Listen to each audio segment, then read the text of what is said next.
কে এসছো গো, একটা লাইক করো।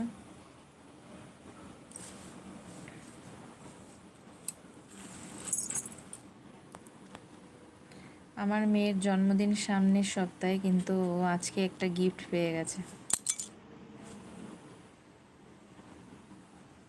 এই দেখো, মানে এরকম টেবিল, পুরো কাঠের, বেশ বড়। এই যে আবার এরকম ডয়ার আছে, এই যে সেম সেম এরকম একটা জিনিস এর ভিতরে। আমি বের করতে পারছি না, বিশাল ভারী।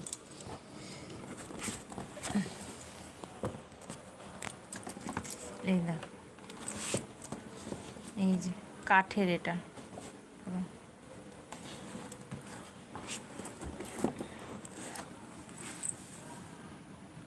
এটা হচ্ছে গিয়ে জন্মদিনের গিফট পেয়েছে। কে দিয়েছে বলো তো? আমার মা, মানে যার জন্মদিন তার দিদুন এটা দিয়েছে। আমার মেয়ে পেয়ে ভীষণ খুশি এই জিনিসটা পেয়ে।